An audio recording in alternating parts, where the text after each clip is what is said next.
नायक और नायिका एक दूसरे से बेहद प्यार करते हैं। नायक के बाल बिखरे हुए थे तो नायिका मोहब्बत में नायक के बालों को संवारने लगी। तो नायक क्या कहता है कि जब भी सावन की रंगीनियां आएंगी। वाह।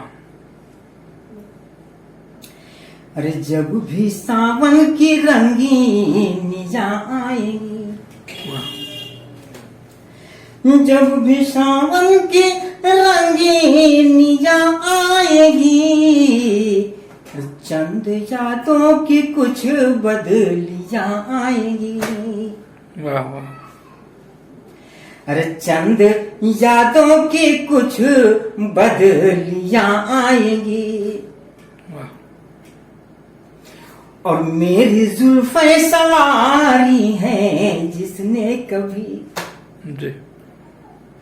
अरे मेरी जुल्फे सवारी हैं जिसने कभी, कि मेरी जुल्फे सवारी हैं जिसने कभी, अरे उम्र भर याद वो उंगलियां आएंगी।